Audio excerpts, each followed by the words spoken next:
participantes do 12º Congresso.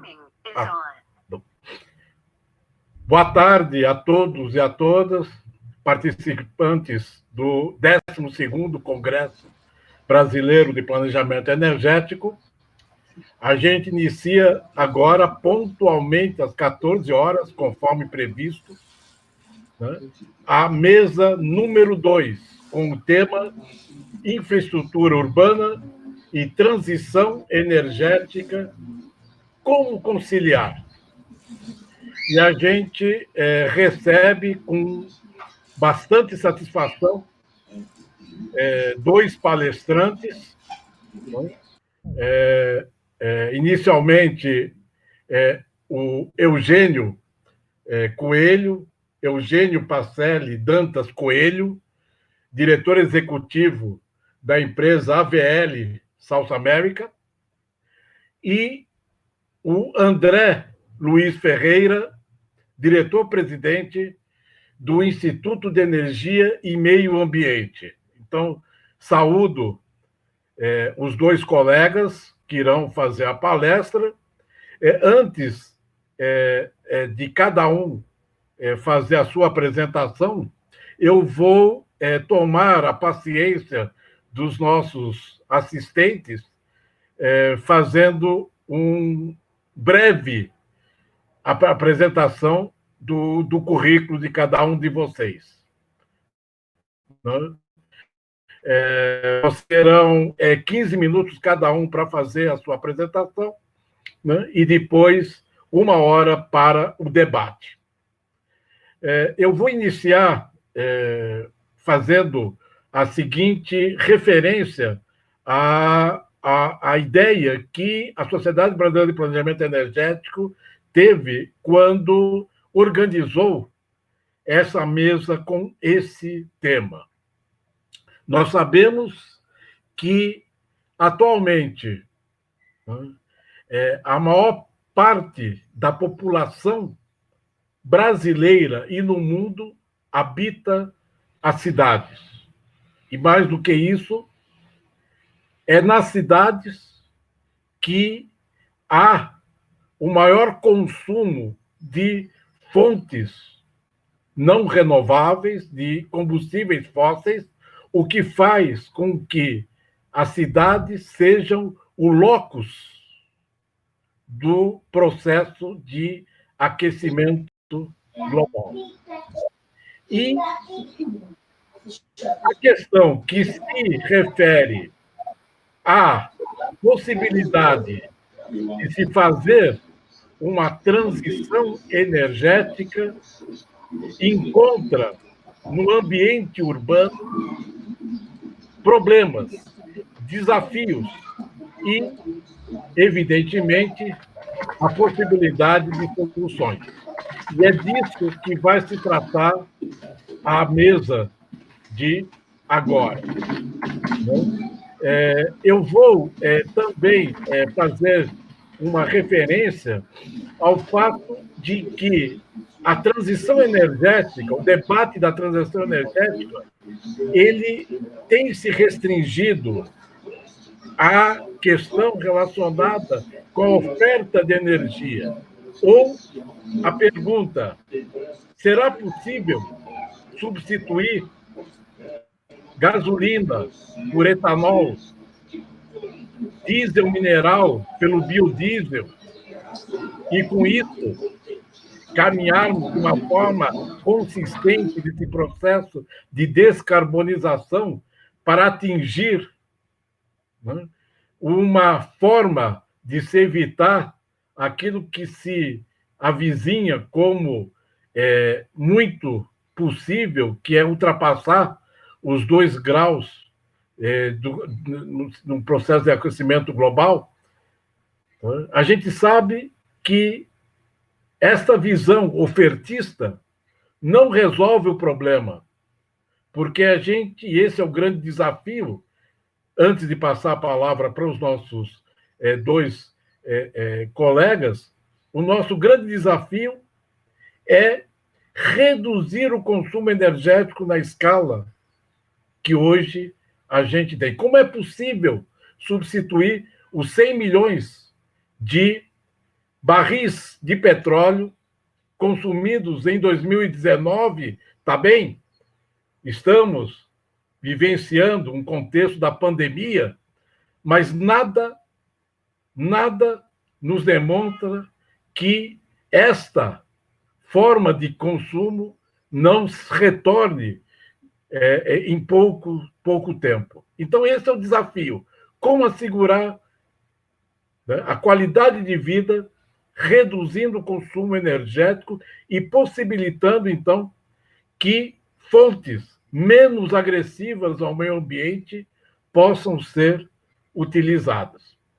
Eu vou convidar inicialmente, então, o Eugênio Coelho, né? O Eugênio Coelho, ele é diretor executivo da AVL South America, engenheiro mecânico e produção, graduado pela Universidade Federal de Itajubá, pós-graduado em administração de empresas e desenvolvimento de produtos pela Fundação Getúlio Vargas, com 28 anos de experiência na indústria automobilística e sistemas de energia, das áreas de desenvolvimento de produto e laboratório de testes, gerenciamento de projetos, planejamento e estratégia de produtos e sustentabilidade, manufatura e qualidade, atuando em empresas como a Ford Motor Company, a Vale e a AVL na liderança de projetos, tanto no Brasil como na Inglaterra,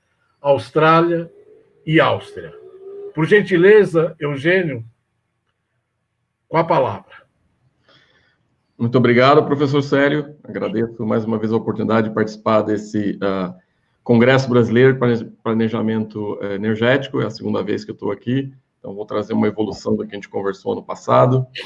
Eu vou fazer aqui um share da minha apresentação.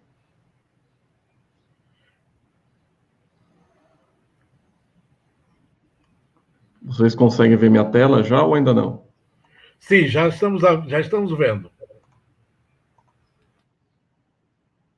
Ok? Está vendo a tela no modo apresentação? Está correto? Vamos lá. Sempre eu tenho uma introdução. Nós somos uma empresa da indústria automobilística, como o professor falou. Vamos falar da mobilidade, das cidades e de tecnologia. Eu sou responsável pelo nosso centro técnico aqui em São Paulo, em Guarulhos, no estado de São Paulo, e a gente tem um foco em sistemas de propulsão aplicados à mobilidade.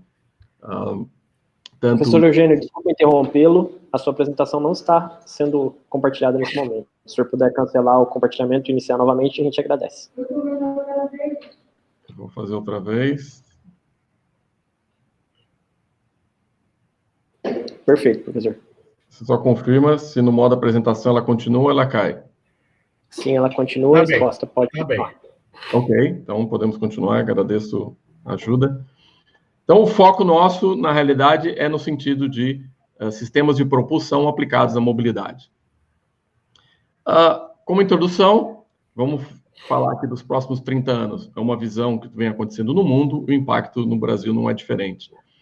O grande desafio que vinha acontecendo e continua acontecendo e vai acontecer é a qualidade do ar. É inevitável, a tecnologia tem se desenvolvido para melhorar a qualidade do ar. Esse a gente não discute, tanto é que veículos elétricos, a bateria, ou a célula de combustível, e mesmo os motores de combustão interna, cada vez têm evoluído para melhorar a qualidade do ar. Uns já chegaram no estágio, outros estão em estágio intermediários, mas esse tem sido o foco. Mas o grande desafio não é o desafio localizado com a qualidade do ar, a produção de gases nocivos. O grande desafio é CO2, que já não é mais um problema localizado, mas um problema que todos devemos contribuir, e o que cada um faz impacta no outro. Não tem fronteiras, não tem país, não tem cidade aqui. Então, o grande desafio da mobilidade está ligado ao CO2, e aí vem toda a discussão da mobilidade e do fornecimento de energia. Ok? Quando a gente fala de CO2, o primeiro ponto que vem é que hoje o desenvolvimento tecnológico é muito focado na própria máquina, ou na produção da energia, ou na poluição, ou na emissão de gases. Tem uma música ao fundo, eu não sei se alguém quer o microfone, eu agradeceria. Professor Célio, por gentileza, o senhor está aceitando a participação de uma outra pessoa na sala. Eu vou remover o Frank Toshioda e gostaria de pedir para que o senhor não aceite. Muito obrigado. Ok? Então, voltando à discussão, a discussão atual, a discussão que ainda vem, as legislações, ou todo o enfoque da indústria, era muito focado no produto, na emissão de CO2 daquele produto. Então, se a gente olhar todas as curvas e legislações de todos os países, é o chamado tanque à roda, a emissão daquele produto. O CO2 não é um problema do produto nem localizado, é um problema muito maior do que isso. Então, o que adianta as reduções acontecerem no produto se a fonte de energia não for levada em consideração ou a produção dos próprios combustíveis? Então, aqui a extensão, a proposta é discutir o crescimento, estender a produção da energia até realmente a mobilidade, a gerar a roda, ou seja, do poço à roda. E você vê esforços dos países desenvolvidos para chegar nisso. E um terceiro estágio vai ser quando a gente considerar todo o ciclo de vida do produto, incluindo a produção e até o final de vida do produto. Então, hoje tudo é baseado no tanque à roda, a evolução e a discussão energética não pode se limitar a isso. Todas as discussões estratégicas de cada região, de cada país, tem que ter uma visão mais ampla, porque senão a gente não resolve o problema do CO2, a gente pode, inclusive, piorar o problema. Então, voltando ao aspecto de tecnologia, hoje, a visão de que nós temos principalmente 3 tecnologias em competição, como já aconteceu lá no começo do século passado, até no final do outro, quando já existiam motores elétricos, a combustão, vapor, híbridos, tudo isso já existiu no passado, e a gente já sabe da história quem realmente foi o vencedor desse segmento, segmento de propulsão, e a batalha voltou, a corrida voltou. Existe uma corrida agora, tecnológica, no qual os dois que estão marcados em verde aqui, os motores elétricos, alimentados por bateria ou por células de combustível, tem a vantagem do lado de não emissionar, qualidade do ar, mas tem suas dificuldades.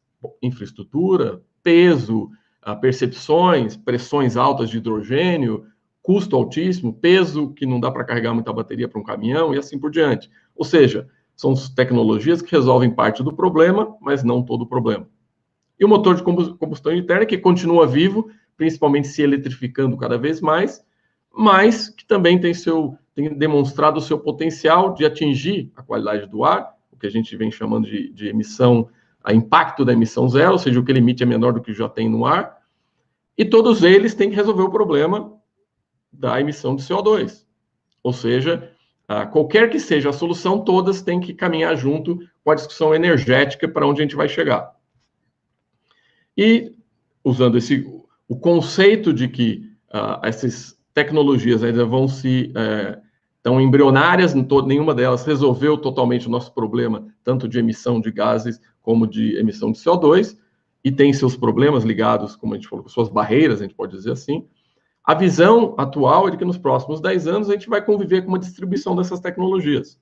Cada vez menos utilizando o motor de combustão interna sozinho, mas ainda vai ser utilizado, até porque a eficiência dos motores a diesel, esse tipo de discussão, ele vai continuar sendo utilizado, mas ele vem sendo substituído gradativamente, mais rápido nos veículos de passageiro, e vai ter um tempo, devido à tecnologia que vai substituir o motor diesel, vem evoluindo. Ou seja, a gente vai ver os motores sendo combinados mais com sistemas elétricos, chamados de híbridos, os veículos totalmente elétricos e os veículos a hidrogênio. Esse é o caminho que está sendo traçado atualmente. Mas o que define? Vários fatores. Política de países, incentivos, legislações, o tipo de uso, a carga, o ciclo, isso vem definindo esse uso, mas ele vem se distribuindo.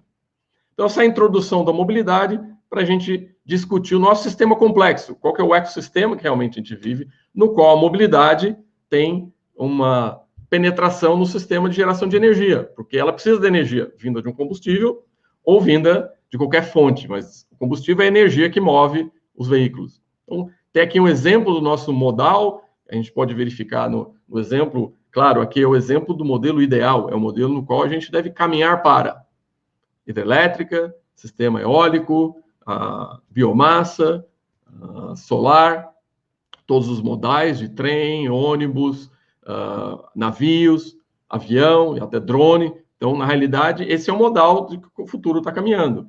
A nossa função é ter certeza com que esse modal seja desenvolvido de maneira sustentável e limpa. Então, quando a gente, da indústria automobilística, começa a discutir esse modal sustentável e limpa, vem a discussão de que a energia tem que ser renovável, isso é ponto pacífico, ou eólica, ou solar, ou mesmo da biomassa. Esse é o caminho adequado. O que a gente sabe hoje é que a distribuição, principalmente dos países desenvolvidos, é uma pizza extremamente ou fóssil ou poluente, à base de carvão, ou à base de nuclear, que tem alguns outros aspectos, ou a bases térmicas, queimando combustíveis. Ou seja, aqui a visão é a visão para onde a gente deve caminhar, cada vez mais aumentando, e a gente vê que vem aumentando, talvez a não passos adequados, mas existem comunidades, países discutindo acordos internacionais para diminuição da pegada de CO2, que esse é o caminho. Então, e o caminho, claro, olhando agora a mobilidade, a propulsão, de maneira ampla e não só o veículo, mas o veículo e o fornecimento da sua energia.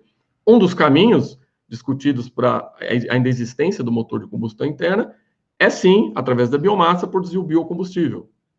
O que nada mais é o que a gente já faz com o etanol. É exatamente esse caminho. Então, está aqui o caminho de uma propulsão adequada e limpa, ou seja, a nossa transição já vem acontecendo, é uma transição adequada, continuar por ela.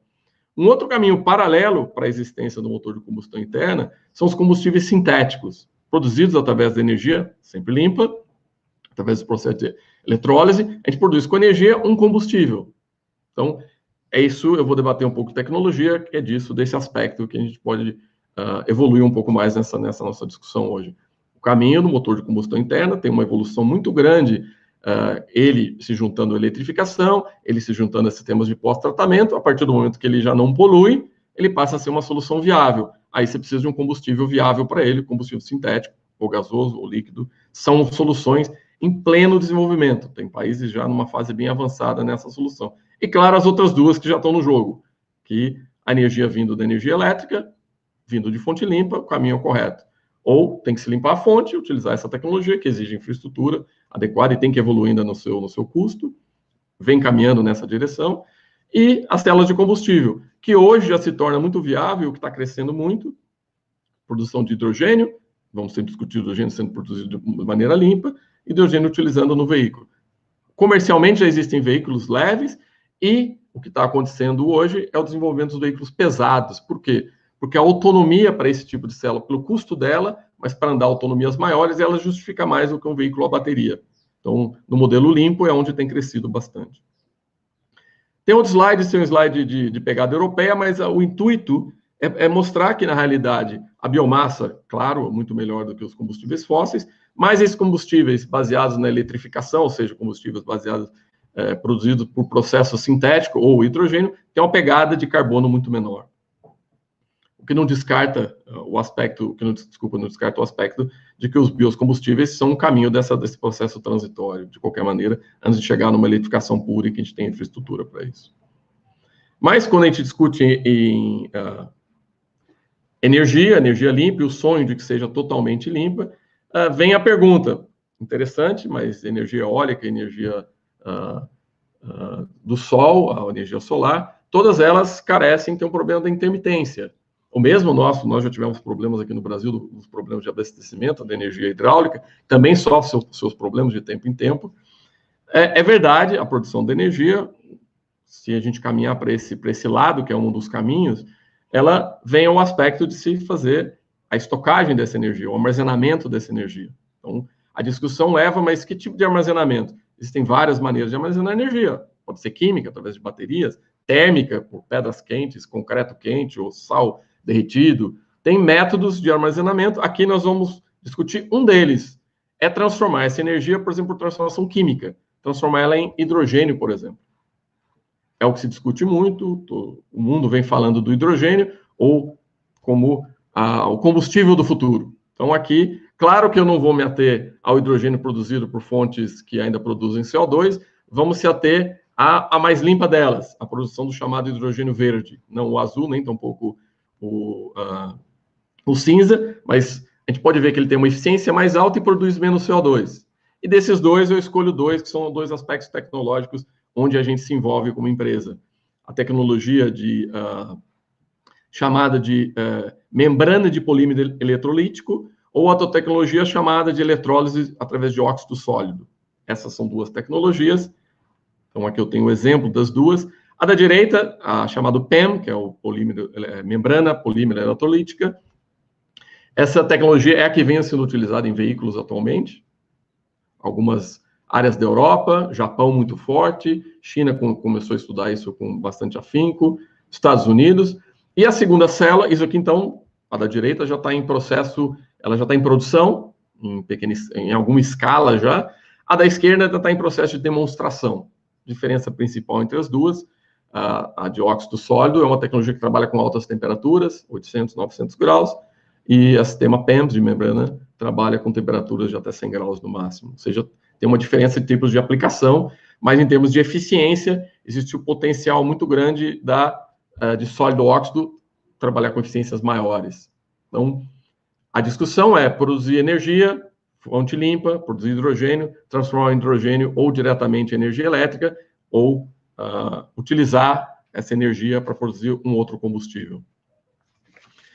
O interessante desse sistema de óxido sólido é produzir combustíveis, é que esse sistema é reversível, ou seja, eu posso produzir através de energia elétrica, um combustível sintético, ou vice-versa, através de um combustível, produzir energia elétrica, ou seja, capacidade de abastecer um veículo elétrico com um combustível, com etanol, por exemplo.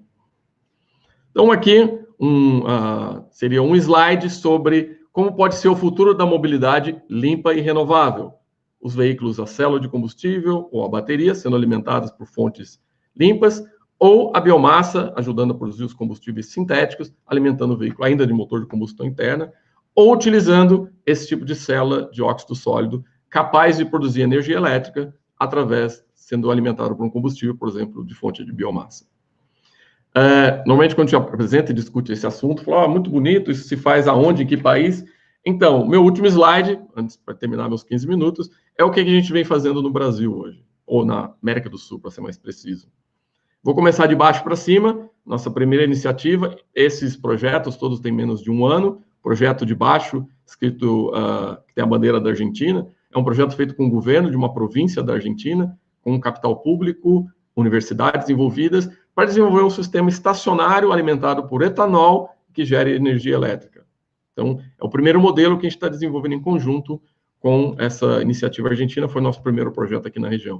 O segundo projeto, já é um projeto sendo feito aqui no Brasil, a gente pode dizer que é uma expansão do primeiro projeto, junto com a Universidade de Mauá, são um dos parceiros de uma empresa de energia. Esse projeto já está em execução, já foi um projeto aprovado, cada um executa uma parte do projeto envolvendo academia, envolvendo empresa de energia, um recurso da ANEEL, que é com um veículo elétrico, ele é alimentado pela rede, ou pode ser alimentado por um sistema com um óxido sólido, alimentado por etanol. Então, e esse sistema seja capaz de, com etanol, gerar energia elétrica alimentar esse veículo, e esse veículo devolver energia para o grid ou para a rede. Então, é o segundo projeto em execução. O primeiro, que é o primeiro da linha, esse, na realidade, ele está aprovado, mas não está também, da ANEEL, mas ele falta a assinatura do contrato, ele não está iniciado. Ele também tem sinergia com os outros projetos, um veículo elétrico, mas ao invés de um sistema como esse de célula de combustível, um motor elétrico. Desculpa, um motor a combustão interna alimentado por etanol. Esse motor está inserido dentro do veículo, alimenta o motor com etanol, ele funciona como um gerador que gera energia para alimentar a bateria, ou ele devolve energia para a rede, ou seja, estaria produzindo energia a partir de etanol para alimentar, por exemplo, a rede de uma casa. Esses são 3 projetos sendo executados no Brasil. Hoje, o primeiro está em fase final de aprovação, deve aprovar esse final de setembro, temos todos os parceiros, mas envolve a indústria, a academia, e eu queria trazer que são exemplos de como a gente está trabalhando no futuro de como produzir energia para a mobilidade brasileira. Aí eu agradeço e encerro a minha participação.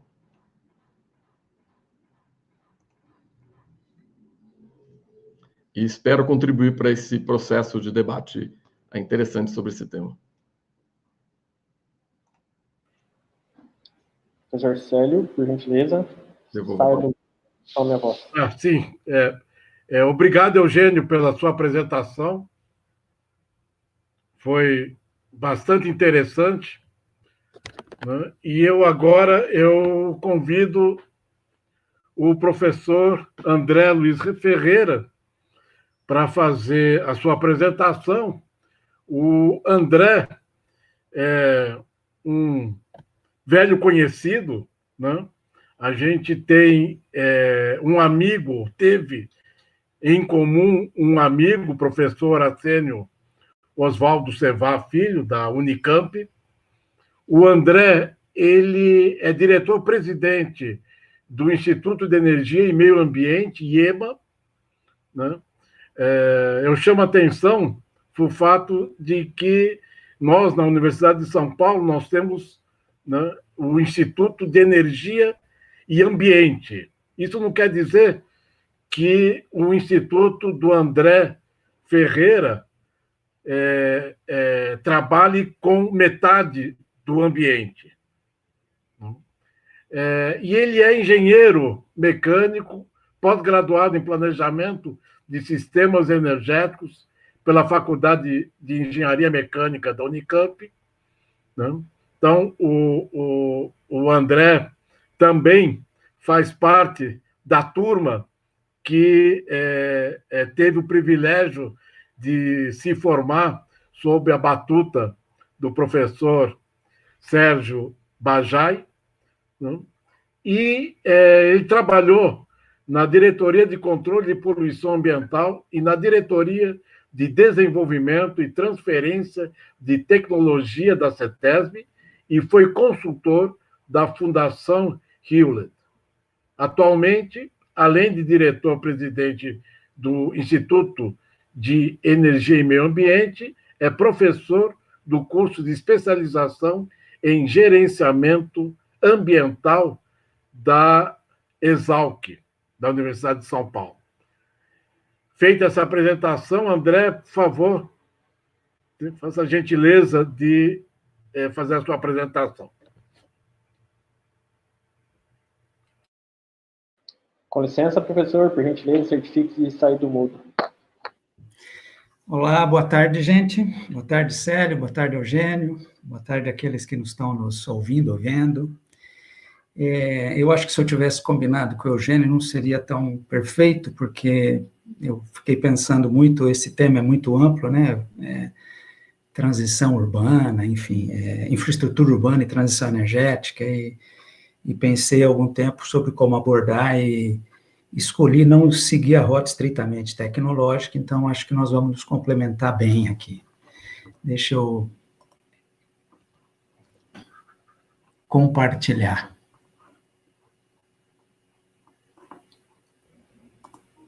O segundo botão na sua esquerda, professor, na parte inferior da sua tela, tem um botãozinho escrito compartilhar minha tela. Já cliquei. Agora selecione, por gentileza, a qual das suas telas o senhor gostaria de compartilhar e clique no botão azul escrito compartilhar tela. Perfeito, nós já estamos vendo a sua tela. Muito obrigado. Eu é que não estou vendo. Você vê o slide? Sim, senhor. Sim, pode. Ótimo. Está no modo. Perfeito.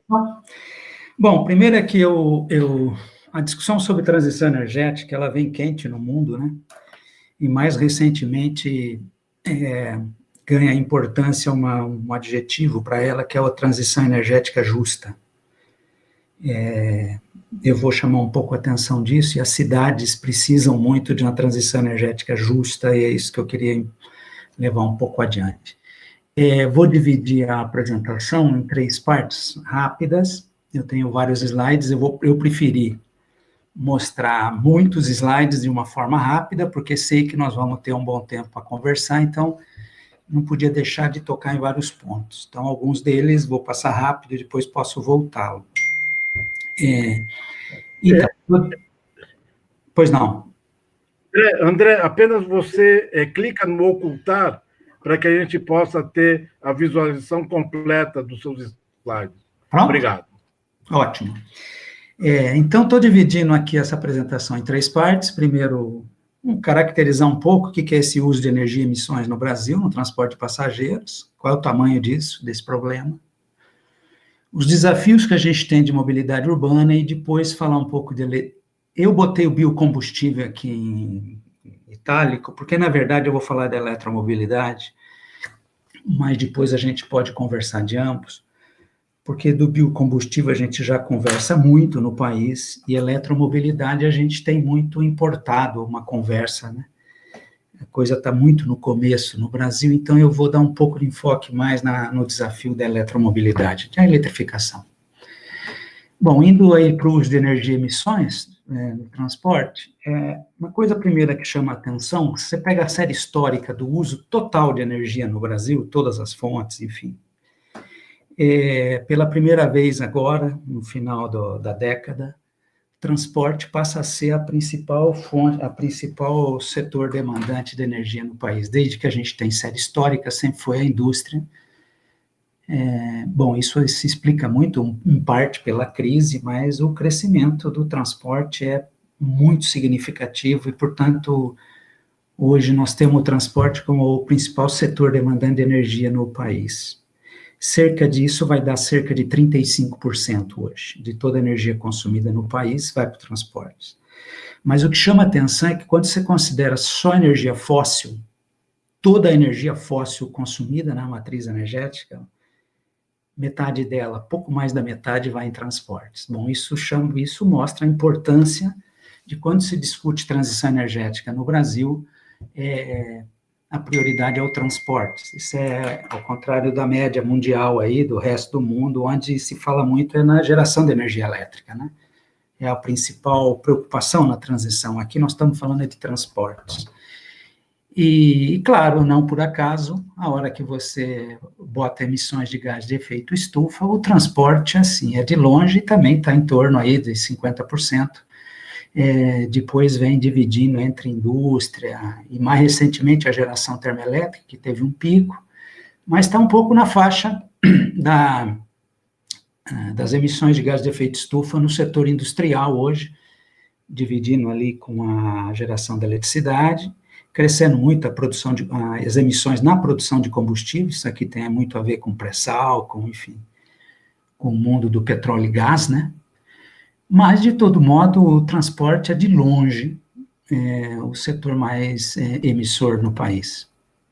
E a hora que a gente dá um zoom no transporte, e aqui depois eu posso voltar nos detalhes, esse é um trabalho que a gente atualiza anualmente,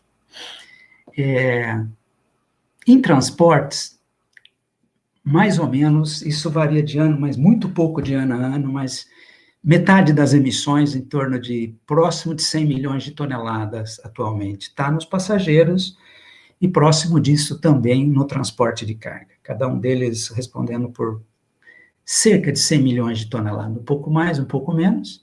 De um ano para outro muda, ano passado era 50-50, agora a carga foi a 52, mas, em geral, o papel deles nas emissões é meio a meio. Mas, quando nós estamos falando aqui de cidade, aí o que ganha peso é o transporte de passageiros, né? O grosso dessas emissões e do consumo de combustível no transporte de carga se dá no ambiente interurbano, enfim, fora das cidades, enquanto que no transporte de passageiros, ao contrário, né? O grosso dessas emissões ocorre dentro das cidades. E chama atenção, né? Porque automóvel é o grande... Se vocês olharem aqui na segunda coluna, os automóveis, 60 milhões de toneladas, em torno disso, de emissões, isso é muito maior, isso é mais ou menos o que dá hoje o setor industrial inteiro. Só os automóveis, né, que a gente chama de transporte individual, só os automóveis, as emissões dele equivalem a todo o setor industrial. Então, bom, entrando no transporte passageiro, porque a gente vai afunilando, porque vão para cidades. Quando você vai para o transporte passageiro e pega o consumo de combustível fóssil, uma outra coisa que chama muita atenção é que próximo de 80% do combustível fóssil, ele é consumido no transporte, vamos dizer, particular, motocicletas e automóveis. E os ônibus são responsáveis por cerca de 1/5 dessas emissões, apesar de prestar um serviço para a sociedade muito maior do que isso, né? Esse é um inventário, depois podemos falar com calma. Nós trabalhamos com inventário de emissões atmosféricas, por exemplo. A gente faz inventário em cidade, no país, e fizemos um inventário de emissões atmosféricas da cidade de São Paulo, e bate um pouco com a média nacional, Ou seja, no município de São Paulo, 73% das emissões de gás de efeito estufa vem dos automóveis, 24% dos ônibus, e depois nós temos ali o 3% de motocicleta e uma merrequinha ali do ônibus rodoviário. Bom, esse quadro pode levar numa primeira impressão a dizer o seguinte: resolver o problema da transição energética aí é o seguinte, tirar o combustível fóssil dos automóveis, né, principalmente, e depois dos ônibus. Só que eu gostaria agora de esse primeiro pacote foi um pouco para caracterizar o uso de energia e as emissões. Eu queria ir para o desafio da mobilidade urbana agora, entrar um pouco nisso. Esse gráfico aqui, ele mostra os bilhões de quilômetros rodados ano a ano por cada modal de transporte de passageiros. Isso aqui é você somar o odômetro. Isso aqui é modelagem calibrada com consumo de energia. Depois a gente pode falar disso. É somar o odômetro de todos os veículos ao longo do ano. Então, o que a gente nota aqui é um comportamento no país que, se nós já temos o transporte individual tendo muito mais prioridade, isso tem crescendo ao longo dos anos, e a intensidade do uso dos automóveis em termos de quilômetro é muito, muito bem superior ao crescimento que você vê em ônibus, está quase vegetativo, né? As motocicletas tiveram um crescimento importante, desde começo da década passada, né? Ficamos aí quase uma década e meia crescendo muito a intensidade do uso em motocicleta, teve uma relativa estabilização. Então, os automóveis, na verdade, se você somar os bilhões de quilômetros rodados no país, 97% é pelo transporte individual. Bom, isso mostra, claro, um padrão de mobilidade do transporte de passageiros no país. E vamos dar um zoom aqui. Esse é um gráfico para a cidade de São Paulo, construído a partir de dados de GPS da frota dos 15 mil ônibus e mais a modelagem de transporte da Companhia Engenharia de Tráfego. E nós produzimos aí, hora a hora, os milhões de quilômetros rodados na cidade. O que está em vermelho são os milhões de quilômetros rodados pelos automóveis. O que está em cinza são as motocicletas e os ônibus, é o quadrinho verde. Então, dá para notar que os ônibus variam muito pouco ao longo do dia, o seu uso, os caras reduzem um pouco a frota a determinadas horas, mas o que varia substancialmente e provoca esse comportamento na curva é o uso de automóvel. E, obviamente, isso explica, em grande medida, os congestionamentos nesse horário, né? Ou seja, o transporte individual criando um problema de mobilidade na cidade, né? E também de poluição do ar. Esse é um caso de uma estação no Rio de Janeiro, mas esse é um comportamento que a gente vê em toda a cidade. Isso aqui é a concentração, por exemplo, do dióxido de nitrogênio. Essa curva seria a mesma para o monóxido de carbono, enfim, não dá tempo de conversar aqui, mas o que é que acontece com a concentração de poluentes hora a hora numa região metropolitana? O que está em vermelho embaixo é um domingo, né? Então, vocês notem que a poluição do ar nas cidades é claramente, na maior parte das cidades, definida, produzida de origem veicular e principalmente por automóveis, porque esse comportamento no tráfego urbano se deve aos automóveis, conforme eu mostrei no gráfico anterior aqui, né? Bom, isso aqui são os dados de GPS para os 15 mil ônibus em São Paulo, calculado na média no mês de setembro de 2012. Tá? Ele está hora a hora, então muito difícil ver, o ideal era pegar um dia só. Ele tem uns picos de velocidade, o ônibus aqui, que chegam a uma velocidade média próxima de 20, mas isso ocorre quando ele está voltando para a garagem, enfim. E o vale ali, bem no fundo do vale, quando a velocidade média dos ônibus fica abaixo, bem abaixo, próxima de 10 km por hora, ocorre justamente naqueles momentos de pico de trânsito provocado pelos automóveis, né?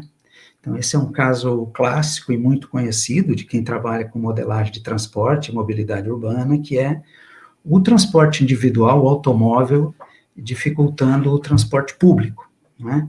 Reduzindo a velocidade do transporte público, apesar de você ter um número muito maior de pessoas dentro do transporte público.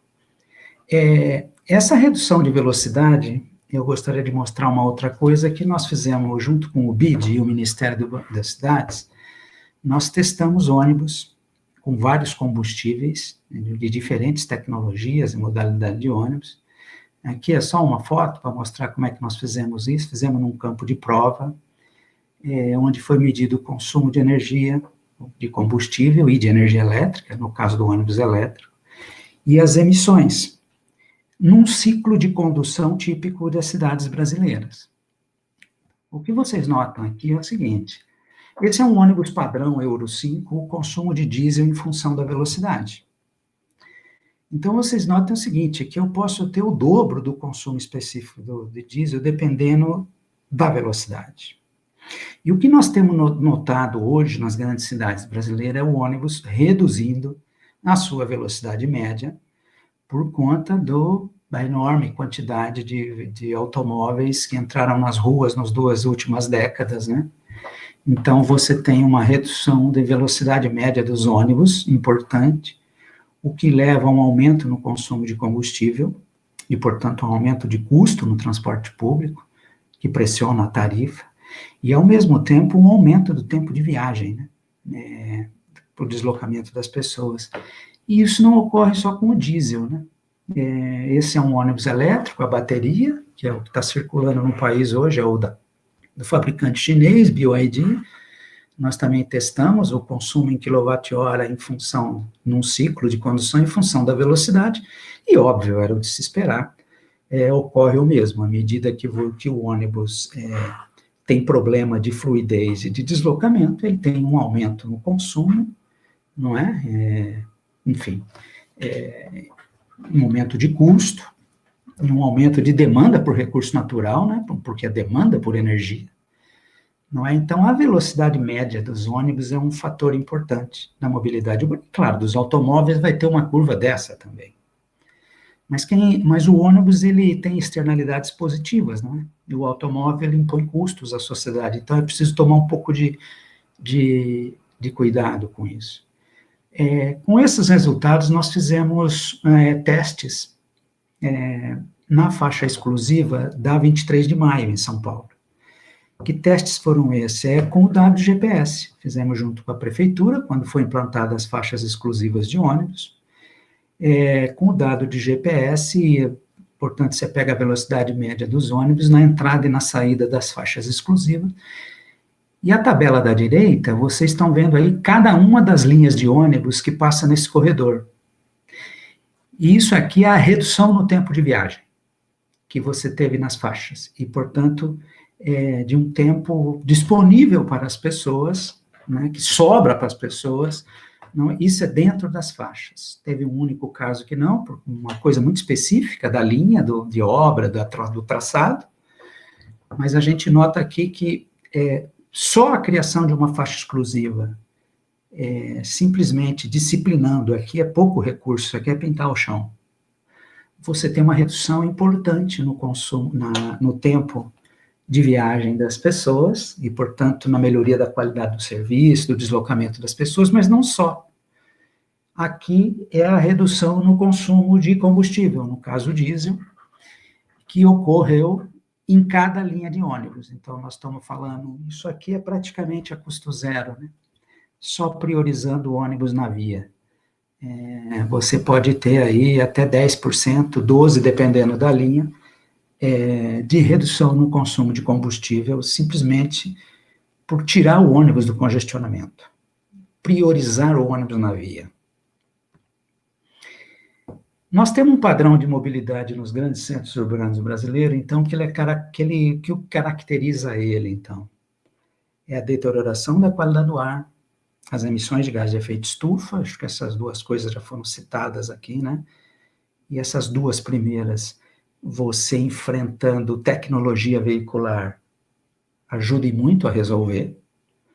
Mas nós temos dois outros problemas relacionados à mobilidade nos grandes centros urbanos, que um deles é a dificuldade da acessibilidade das pessoas, especialmente as pessoas de mais baixa renda, que é uma população mais numerosa e usuária do transporte público. Mas essa dificuldade de acessibilidade já chegou na classe média, né? Mesmo os automóveis hoje estão com dificuldade. E, portanto, um aumento do congestionamento, o que impõe um custo econômico à sociedade, não é? Bom, então o que o Estudo Energia e Meio Ambiente pensa sobre transição energética e mobilidade urbana? Que a reversão desse quadro, ela impõe o desafio de a gente avançar num conjunto de medidas em que, ao mesmo tempo que promova a transição energética no transporte, e aqui nós estamos falando de sair do combustível fóssil, mas ela também amplie, de forma justa e segura, a acessibilidade das pessoas, enfim, as oportunidades todas que você tem na cidade, né? Se você não tem mobilidade, se você tem dificuldade de mobilidade, você não tem dificuldade só de transporte, você tem dificuldade de quase tudo numa cidade, especialmente numa cidade grande. Então, por que precisa de juntar as duas coisas? Porque só a transição energética, ela não evita o agravamento da crise de mobilidade nas grandes e médias cidades. Na verdade, nós podemos ter um quadro no futuro que a gente brinca como o ecocongestionamento, né? Veículos todos limpos que não conseguem se deslocar na cidade. Ou outro termo também que vem sendo usado é a imobilidade sustentável, né? Eu não tenho emissões de gás de efeito estufa e de poluente atmosférico, mas eu não consigo me deslocar, eu demoro, enfim.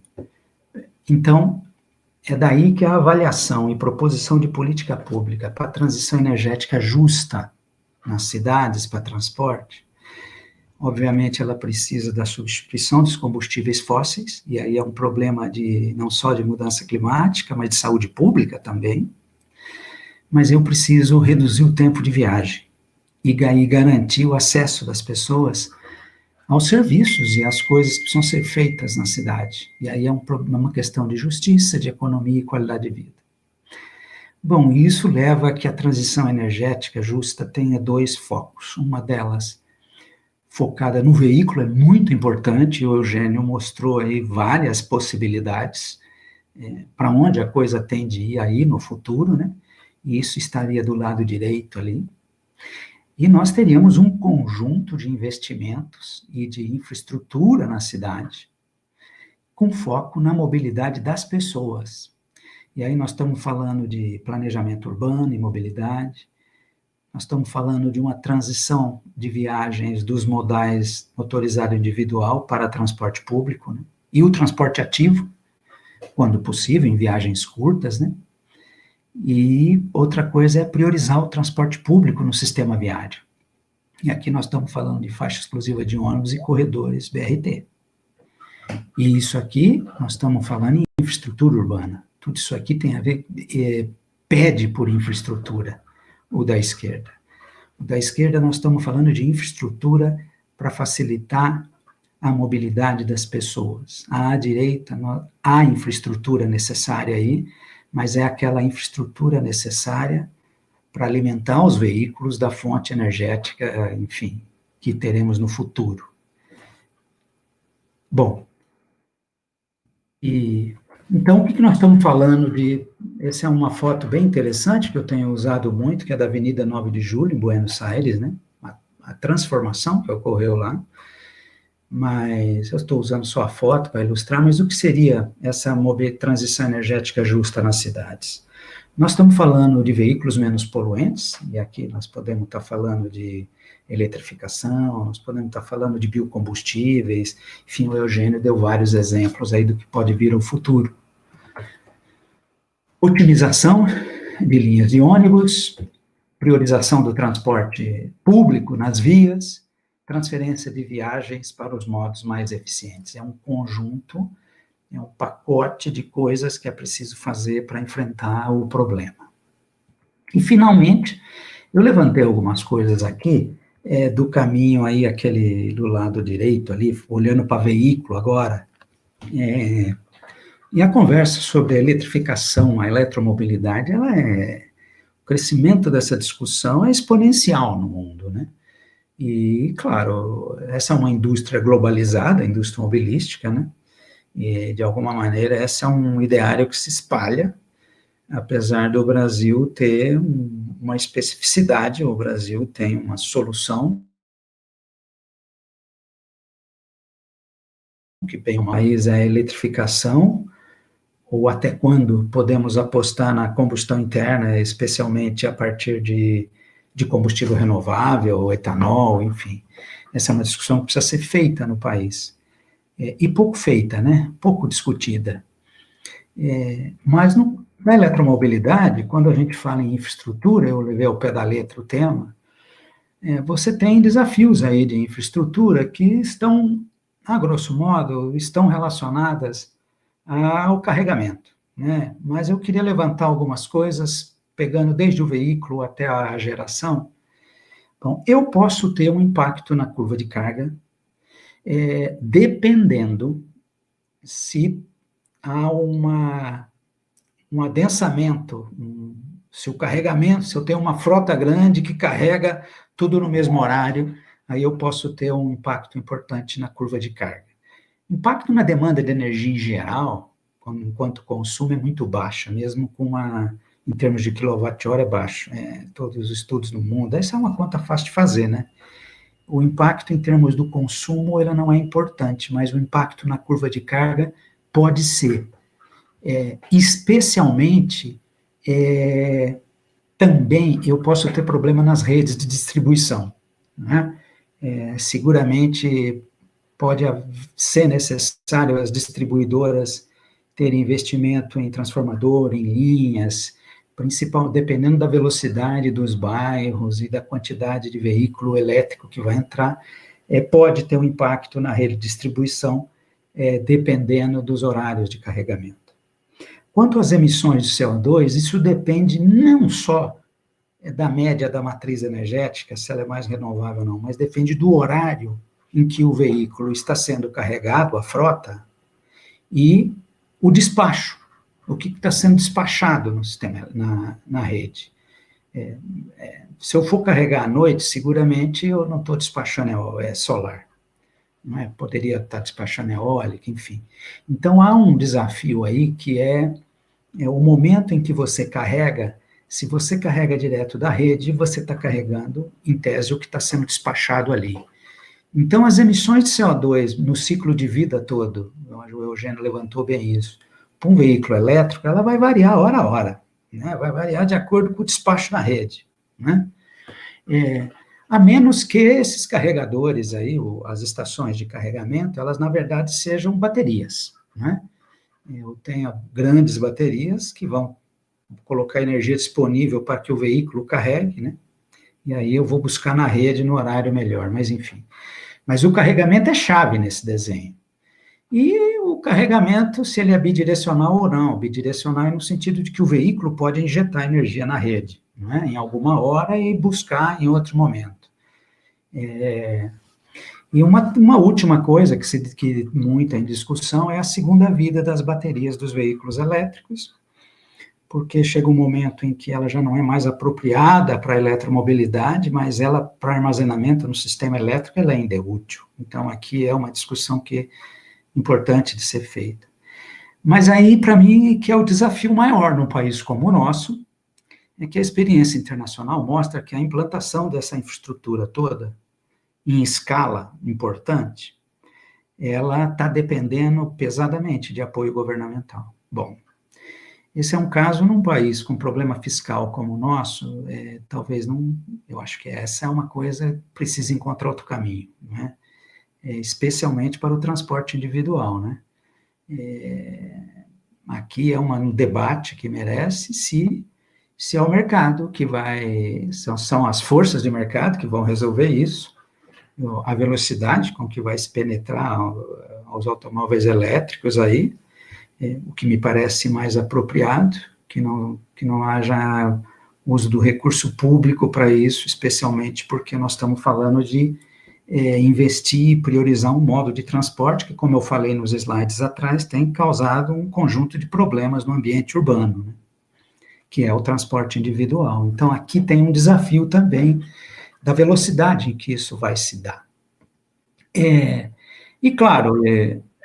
André, por gentileza, já passou bastante dos 15 minutos. Então vou encerrar. Finalizar, eu agradeço.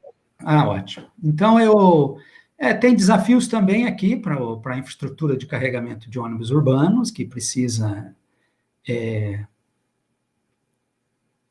nós vamos ter que discutir, no transporte público vai precisar de subsídio, vai precisar de novos modelos de negócio para parar em pé a eletromobilidade, mas eu acho que eu vou parando por aqui, porque meu tempo acabou, eu tinha mais uns 4 ou 5 slides, mas de repente eu posso aproveitar no debate e tratar deles. Agradeço e peço muito desculpa por ter invadido o tempo. Obrigado, André, pela tua apresentação.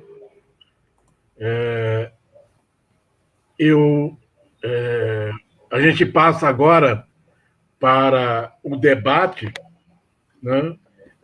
E eu, consultando aqui as perguntas, tem uma primeira pergunta do professor Ivo.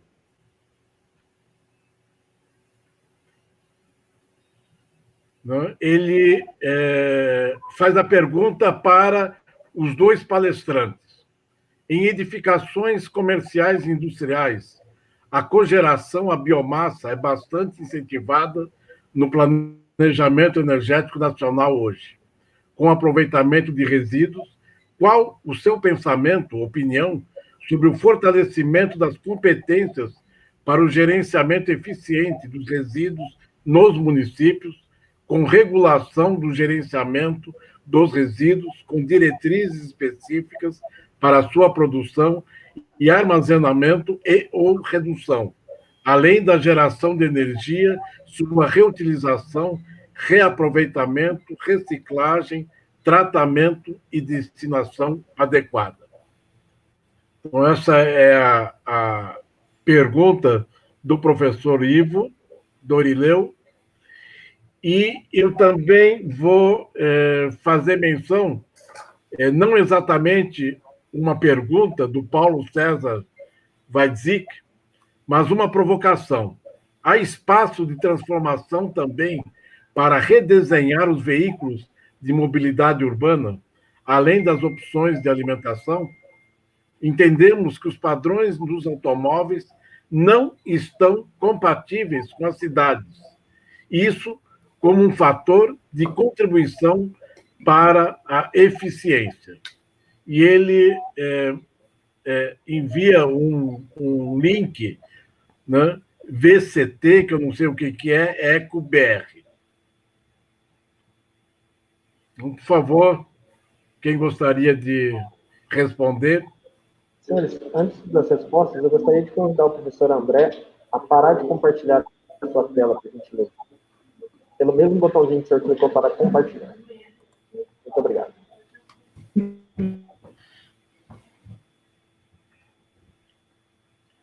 Bem, então... Bom, posso... não conheço muito essa cogeração a partir de resíduo sólido, enfim, nos centros comerciais, mas o que me chama a atenção aqui é que o uso de... Isso é uma história antiga, eu talvez esteja desatualizado, mas o uso de resíduo sólido para gerar energia, eu preciso de um resíduo, espero que me corrijam se eu estiver enganado, que eu tenha um poder calorífico adequado para que isso valha a pena. E esse resíduo, em geral, o adequado aí está no plástico, está no papel. A dúvida que eu fico é que a Política Nacional de Resíduos Sólidos, ela estimula, em tese, muito a reutilização, a reciclagem, etc. Eu fico na dúvida se a queima de resíduo sólido urbano para gerar energia elétrica, eu estou matando a possibilidade de reuso e reciclagem de materiais, enfim, me parece que eu confesso para vocês que eu ainda não, eu não fui convencido da queima de resíduo sólido para a geração de energia elétrica num país como o nosso, né? Essa é uma coisa que ainda não... Então, eu não saberia responder objetivamente. Se eu entendi a pergunta dos veículos, do padrão dos veículos, a única coisa que a gente tem acompanhado e monitorado e medido lá é que há um inequívoco crescimento no tamanho médio dos veículos. A sociedade está preferindo, não só no Brasil, apesar de todo o discurso, o que está vendendo e crescendo a venda são os veículos maiores, a ponto de a gente notar que os ganhos de eficiência energética que você tem em motores, se você pegar a média da frota, você pode ter dificuldade de isso ter resultado prático, se o tamanho médio da frota, o tamanho médio dos veículos crescer muito. Então, me parece assim, acho que essa é uma questão importantíssima de ser tratada, porque você pode minimizar ou mesmo eliminar os ganhos de eficiência com incorporação de nova tecnologia, simplesmente por ter veículos cada vez maiores, né? Eugênio, por favor. Ok. Sobre a cogeração, eu compartilho com o André Luiz. Não é a minha área de atuação, mas numa empresa anterior que a gente trabalhou, eu tive a oportunidade de ter um pouco de acesso a essa tecnologia, de debater muito, que era numa operação da Vale. E André está perfeitamente correto. Um dos fatores que fizeram com que essa tecnologia, apesar de existir no Brasil várias iniciativas, na Europa isso é muito difundido, o poder calorífico, o nível de metano que tem esse resíduo, normalmente ele é muito variável. Isso dificulta bastante você escolher uma máquina térmica para trabalhar, porque ela tem que trabalhar com metano 20%, 30%, 40%, 80%. A eficiência é muito baixa na geração de energia. Então, uma das razões que eu entendo que isso acabou não se desenvolvendo tanto, ou porque, na realidade, não tem políticas públicas focadas nisso, e, normalmente, hoje, onde tem esse aproveitamento, é um aproveitamento pífimo, de baixa eficiência, até porque não tem controle sobre o produto que sai de lá. Mas, olhando países desenvolvidos, esse é um caminho que deveria ser estudado. É um caminho que tem a discussão que o André colocou, você tem que separar bem a reciclagem para as coisas não competirem, mas é um caminho existente, existem resíduos, existem, para a gente acabar com lixões, com aterro, esse tipo de coisa, existe a possibilidade de se desenvolver mais essa tecnologia. O que a gente aprendeu é que tem pouco incentivo a isso e pouco interesse, até porque os investimentos são altos e o retorno demora muitos anos. Então, é difícil você convencer uma prefeitura de uma cidade a investir nesse tipo de tecnologia, ou convencer qualquer um que vai investir, como aconteceu com os painéis solares no passado. Quando o investimento era de 20 anos, o negócio estava parado. Começou a cair para 10 anos, barateou o custo, a tecnologia se desenvolveu mais. Eu não sou especialista no assunto, mas os comentários de maneira genérica é que sim, eu sou um dos que suporta que a tecnologia deveria ser mais estudada pela sociedade brasileira, seria um outro caminho. Infelizmente, não é o meu caminho, minha especialidade. Quanto ao espaço do redesenho, o que eu posso contribuir para o que o André já agregou, concordo com o André, existe um caminho influenciado por uma cultura do espaço, talvez seja uma cultura do consumo americano, das SUVs, ser um consumo, e isso vai contra o aspecto da eficiência energética. É perfeito, mas como conter o cliente ou a massa que está buscando alguma coisa, a empresa vai atender essa demanda. É uma demanda contra a eficiência, mas é uma demanda do conforto. É complexo, realmente joga contra. Mas o que tem acontecido no que tange a design tem um outro lado. À medida que a tecnologia está evoluindo, principalmente a visão futura de veículos conectados, veículos compartilhados e veículos autônomos, ela gera... Só um minuto que... Ok, resolvido. Ela gera o quê? O repensar o design do veículo, no aspecto de eficiência, aspecto de materiais, e o aspecto dele realmente ser mais adequado ao seu tamanho ao compartilhamento. Claro, os veículos hoje foram desenhados para uso individual e acabaram entrando no compartilhamento e não foram desenhados para isso. Então, quando a gente observa agora os veículos em estudo com essa visão de conectado, compartilhado e autônomo, realmente tem um espaço muito grande para novos designs. Aí você combina com as tecnologias atuais de eletrificação, baterias ou células de combustível, que pode se posicionar em outros lugares. O mundo do design do veículo, ele tende a mudar. A gente vai ver veículos com designs diferentes nos próximos anos. Eu diria que acima de 10, 20, 30 anos, a gente vai começar a ver isso primeiros veículos autônomos nos próximos 10 anos, com certeza, mas a evolução deles em mais alguns anos, é difícil prever. Mas a pergunta é correta, tem um espaço, sim, para evolução que vai acontecer dos veículos nesse modal, não no modal atual, mas no modal da nova tecnologia. Essa é a visão de que o design tem um grande espaço para evoluir. Eu vou me permitir também comentar a questão do destino final dos resíduos sólidos urbanos, né?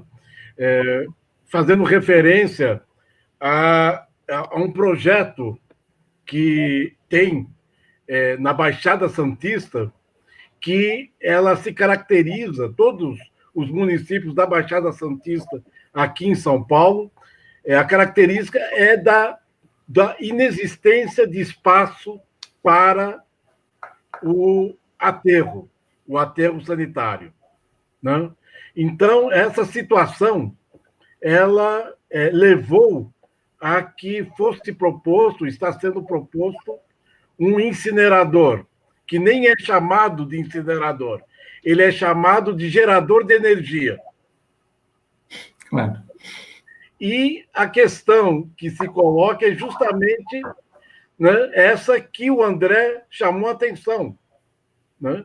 A incineração, além de propor queimar um resíduo sólido urbano, que, na verdade, é o chamado resíduo molhado, né, aquele que deveria se destinar a um outro destino que não a incineração, ele vai junto com plásticos, vidros, papel, né, que são justamente aqueles resíduos que necessariamente se prestam para a reutilização, para a reciclagem, né? Então, é interessante como esse debate ele é atual, né? Eu penso, Eugênio, que pelo que eu tenho acompanhado nos países, a incineração tem sido abandonada como solução, né? E com políticas públicas vigorosas no sentido de reutilizar, reciclar e diminuir a necessidade de descarte, né? Então, acho que é por aí que a coisa pode ter uma solução. Mas, de qualquer forma, a questão do professor Ivo tem a ver com a questão urbana também, embora não seja afeita a questão central que a gente está tratando, que é o da mobilidade. Então, para retomar o foco, eu vou agora fazer referência a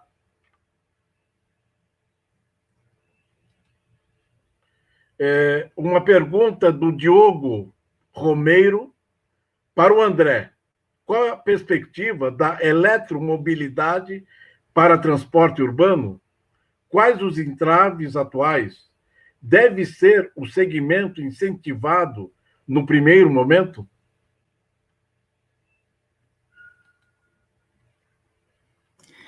Eu entendi que a pergunta dele é sobre o transporte público urbano, né? Acho. Bom, hoje você tem, para o transporte público, você já tem uma experiência em São Paulo.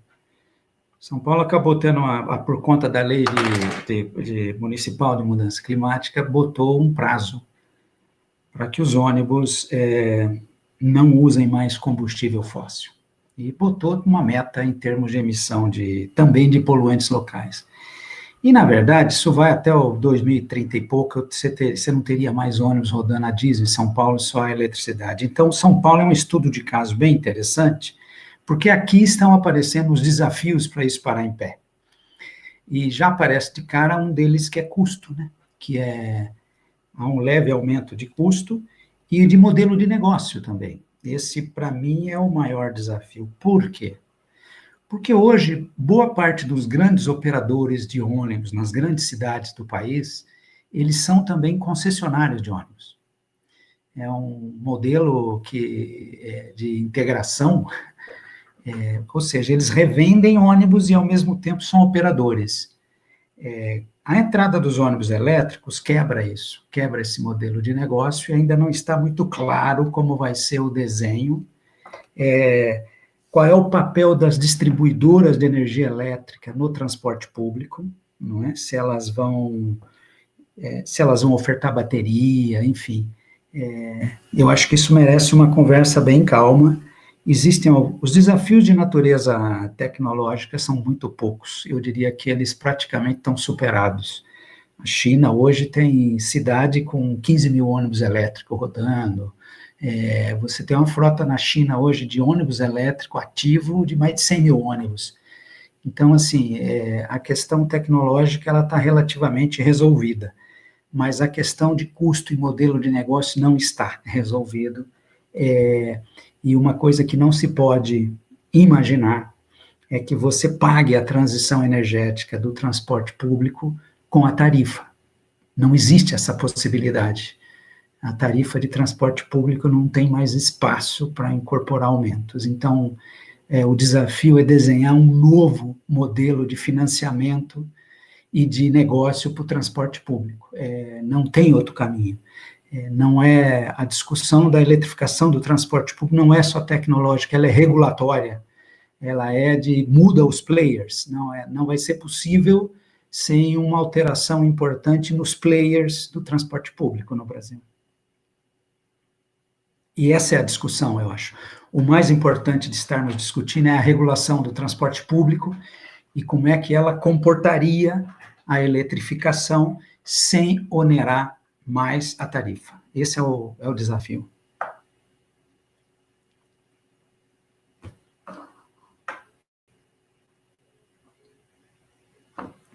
Eugênio, você gostaria de fazer algum comentário? Eu acho que o André cobriu bem, professor. Meu único comentário é que, em relação aos países, em linha com o que eu já estava explicando anteriormente, os países desenvolvidos, o aspecto tecnológico realmente está bem resolvido. O problema, na realidade, que não está resolvido é a fonte da energia elétrica, principalmente países como a China. Então, realmente, hoje, alta eficiência, eles vêm evoluindo, as baterias estão num processo de evolução, se discutindo tirar cobalto, mais lítio, sistemas sólidos. Então, tem uma evolução, a engenharia da bateria está caminhando para redução de custo, peso, aumento da densidade energética, está muito bem já desenvolvido e continua evoluindo. Mas as previsões, a gente não pode ter certeza que previsões nem dos Estados Unidos, com o governo que eles têm, nem tampouco da China, que é um país de governo fechado, eles vão cumprir as previsões, mas a matriz que eles têm hoje é uma matriz extremamente, podemos dizer, suja no que tange a produção de CO2, e mesmo nos próximos 20 anos, as previsões deles são de chegar num nível até próximo do que a gente tem hoje. Então, carecem de investimento deles, muito investimento para mudar essa matriz. Meu único comentário sem dúvida, devemos caminhar, países como o Brasil deve caminhar para... O senhor já fez o comentário, professor, no começo, sobre a BioID, para a energia, principalmente no sistema público. São Paulo deve caminhar para a eliminação do diesel, e rapidamente a gente tem visto discussões em cidades como Curitiba, Belo Horizonte, que deve ser realmente incentivado o uso do veículo, principalmente no uso urbano, que é um bom uso, é o lugar onde a gente tem que tirar essa poluição, a poluição nociva à saúde, mas devemos cuidar da matriz energética. Então, essa visão ampla é necessária para todo o sistema de planejamento. O meu comentário é mais nesse sentido, de que os países europeus têm demonstrado, fazendo um planejamento sério de eliminar a matriz suja, mas a gente tem que confiar que países como os Estados Unidos e a China vão cumprir também essas metas, né? E que existem discussões de retardamento dessas metas. Célio, posso complementar um outro ponto importante que eu acho que eu gostaria? Claro. Mesmo porque o único comentário que chegou agora foi do próprio Diogo Romero, que fez aquela pergunta sobre a eletromobilidade no transporte urbano coletivo, né, em que ele agradece, dizendo obrigado, excelentes apresentações. Pode seguir. Eu queria lembrar uma outra dificuldade que a penetração que a eletrificação. que nós precisamos tomar cuidado, e aí não é só o transporte público em geral, diz respeito à análise de ciclo de vida das baterias. Existem vários estudos mostrando, bom, primeiro, essas baterias demandam lítio e cobalto. De onde está vindo o cobalto hoje, que está alimentando as baterias elétricas, as baterias dos veículos elétricos no mundo? O maior produtor, mas de longe, de cobalto no mundo é a República do Congo. Como tem sido produzido cobalto no Congo para alimentar a eletromobilidade? Trabalho infantil, enormes impactos sociais e ambientais. Vocês podem... Eu tinha um último slide tratando disso, onde eu daria o endereço aí tem vários vídeos tratando e documentários tratando disso. Se vocês entrarem no YouTube desse e botar lá cobalto, extração de cobalto, vocês vão ver o que é o mundo, o começo da cadeia de bateria de veículos elétricos, cobalto. E o lítio também. A Bolívia tem achado que o lítio, não sei como é que está agora ainda, que o lítio é o pré-sal deles. Porque eles têm o salar lá, onde eles têm lítio para burro, e a extração de lítio demanda uma injeção de quantidades significativas de água. A demanda de água para a produção de lítio é muito importante. Uma das rotas, a preferida, tem impactos enormes sobre recursos hídricos. Essas são questões muito pouco discutidas na eletromobilidade, na eletrificação do transporte no mundo. A Alemanha, tem grupos na Alemanha já preocupados com isso, querendo ter protocolos de responsabilidade ambiental e social na cadeia de baterias. Então, essa é uma coisa importante que eu acho que precisamos estar atento, que é o começo do ciclo de vida do veículo elétrico. A gente discute muito, nós somos da área todos de energia, a gente fala muito da geração de energia elétrica, né? Não adianta ter um veículo elétrico com uma térmica combustível fóssil, mas essa é a parte da energia, existe a parte do mundo da bateria. Há uma preocupação importante sobre isso, que eu acho que é importante alertar, e isso vai ter que ser resolvido no futuro. Obrigado, André. Eu estou vendo que a gente não tem, da parte dos nossos assistentes, mais nenhuma outra questão, né? E nós temos ainda, vamos dizer assim, 10 minutos para encerrar a nossa mesa. Então, Eugênio, por favor, André também, você fez referência a esse último slide que você queria, pelo menos, socializar os links, né, para que todos pudessem ter acesso a essa questão relacionada com a exploração do cobalto. Se você quiser voltar à sua apresentação para poder mostrar esse slide, né, eu acho que vai ser de interesse antes do fechamento da nossa mesa. Tá no mudo, André. Mudo, e caso queira compartilhar a sua tela, pode ficar à vontade.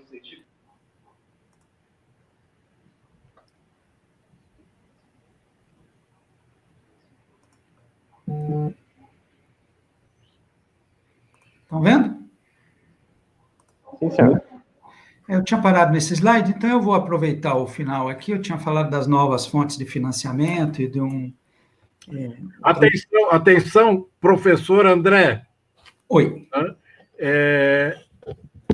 A gente sabe, porque nós somos assim mesmo, né? Dá 10 minutos para um professor e ele usa 30 minutos. Não, é 5 que eu vou usar. Tá bem. Então, apenas para não sair muito do nosso tempo. Tá bom. Obrigado. Aqui é a projeção.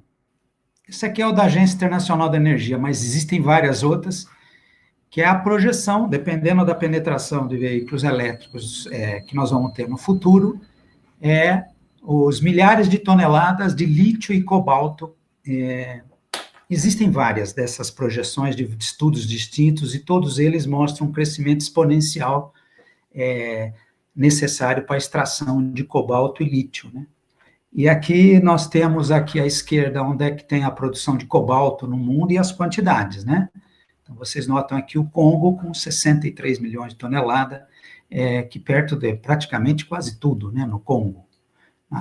E do lado direito ali tem o lítio, os países que têm lítio.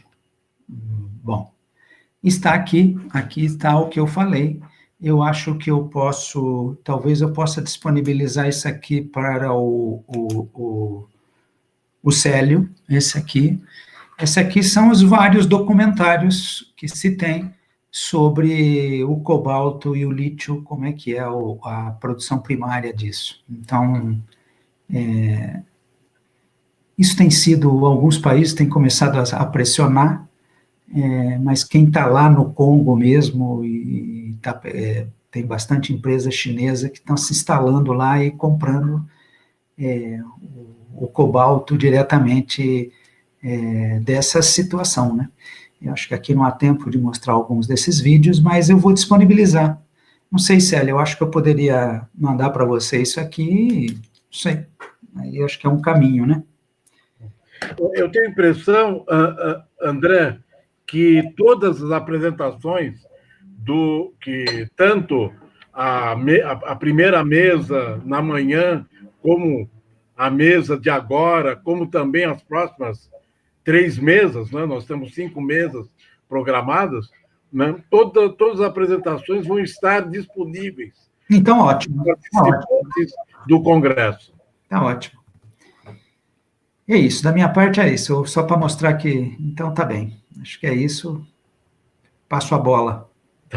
Eugênio, você gostaria para as suas considerações finais? Claro, tem um comentário, eu vi que tinha mais uma pergunta também, na consideração a gente pode cobrir a pergunta, que apareceu mais uma pergunta, sobre célula de combustível para transportes, mas vamos lá. Um momentinho que eu vou agora consultar, é verdade, tem mais 3, eu vou fazer rapidamente menção. O professor Jamil Haddad, do ponto de vista da eficiência energética, o transporte com célula combustível é a melhor solução? Parabéns, André e Eugênio, pelas excelentes palestras. Do Pedro Davi, além das questões sobre os impactos sociais e ambientais da produção de lítio e cobalto, há também a questão do descarte, reaproveitamento das baterias já utilizadas. Há como recuperar esses materiais? Finalmente, a disponibilidade de lítio e cobalto para sustentar a demanda por eles?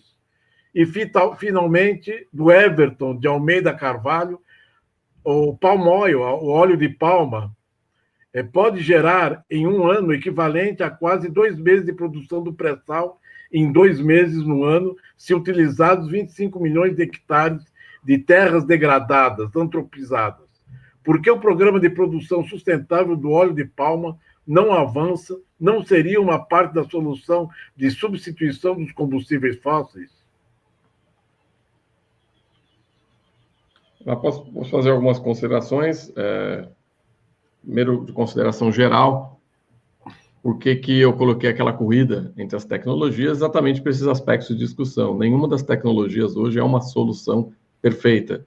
Cada solução atende elementos e tem considerações. Então, muito bom colocado pelo André, dos aspectos ligados ao cobalto e lítio, e agora eu vi que é um comentário de quem colocou sobre descarte. Esses elementos não estão equacionados adequadamente. Então, claro que você pode usar o transporte público, principalmente em cidades com veículos elétricos, que você traz o benefício da não poluição, mas tem que tomar cuidado isso se virar em escala global, lítio e cobalto na mão de 2 elementos, por exemplo, principais, hoje ou 3, podia falar de Bolívia, China e Congo. Então, esses aspectos, mas na escala que tem hoje, uma escala ainda adequada que o controle funcionaria, principalmente para o transporte público.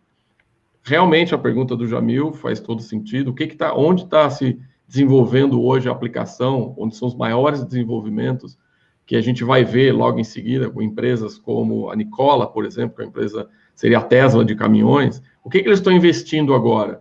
para ir para a energia futura em células de combustível.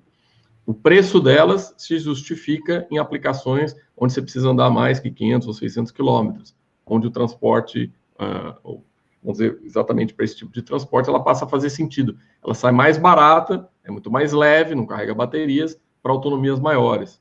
Então, o grande desenvolvimento nesse momento para a célula de combustíveis tem acontecido para o mercado, principalmente o japonês, tem alguns estudos já no mercado chinês, no mercado indiano e no mercado de pesados. Aí tem iniciativas tanto na Europa como nos Estados Unidos para aplicação de célula de combustível. A gente tem uma empresa de pesquisa de célula de combustível em Vancouver, no Canadá. Os projetos que a gente vem desenvolvendo agora são do mercado de transportes. Então, a pergunta do Jamil faz todo sentido, e a relação custo-benefício, a relação custo, vamos dizer, autonomia, ela começa a fazer sentido a partir de uma certa autonomia. Então, o desenvolvimento está acontecendo aí.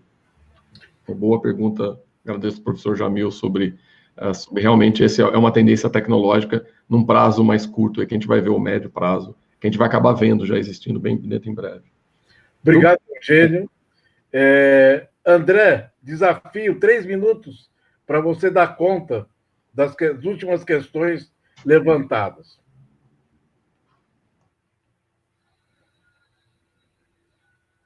Professor André, o senhor está no mudo e eu peço, por gentileza, que respeite os 3 minutos, se possível. Ótimo. Não, então, para respeitar os 3 minutos, foi bem colocado, uma das pessoas colocou a questão do descarte de baterias, e conforme eu falei, a bateria de uso automotivo, a de lítio, ela, quando termina a utilidade dela para mobilidade, ela ainda pode ser usada no sistema elétrico. Há hoje uma discussão sobre, tem 1 milhão de pessoas sem energia elétrica na Amazônia, e a legislação nova, aí, a resolução sobre o programa Mais Luz para a Amazônia, impede a eletrificação com combustível fóssil. Há uma discussão enorme em colocar painéis fotovoltaicos na Amazônia, e isso vai exigir armazenamento, e muita gente propõe as baterias de íon-lítio. Eu fico imaginando, é claro, é um caminho, mas nós precisamos discutir, estamos entrando num estudo desse, o que significa botar 500 mil baterias, que é a nossa estimativa, pelo menos, espalhar 500 mil baterias de íon-lítio na Amazônia, na margem esquerda do rio Amazonas. O que seria a logística reversa disso? Como é que vai ser o descarte dessa bateria? Então, a sua colocação é muito importante. O descarte da bateria é um outro ponto, e tem uma coisa urgente hoje de ser discutida no Brasil, que está associada aos painéis fotovoltaicos, né, que vão precisar de baterias em áreas remotas. Muito obrigado, André. Você conseguiu vencer o desafio, né? A mim me resta apenas novamente agradecer. Foi extremamente rico, né? Tanto Eugênio como você, André, as apresentações, o debate que a gente teve a oportunidade de alimentar, né, nessa mesa, né? Então, eu apenas vou pedir para que vocês não desliguem o sinal do telefone vermelho depois que o Tiago dizer que está fechada a nossa sessão, né? Agradeço imensamente a todos e todas que assistiram essa segunda mesa do 12º Congresso Brasileiro de Planejamento Energético, e nós já estamos em cima da hora para iniciar, né, às 15h30, as próximas sessões técnicas, né? Então, 3 minutinhos para fazer xixi, tomar café, tomar água, e vamos para a próxima. Muito obrigado, então, Eugênio e André. Aos presentes agradeço, aos espectadores, por gentileza, aqui no canto lateral direito tem as próximas atrações, vocês podem assistir qualquer uma das próximas. Aos presentes na mesa, meus agradecimentos, desejo a todos um ótimo dia.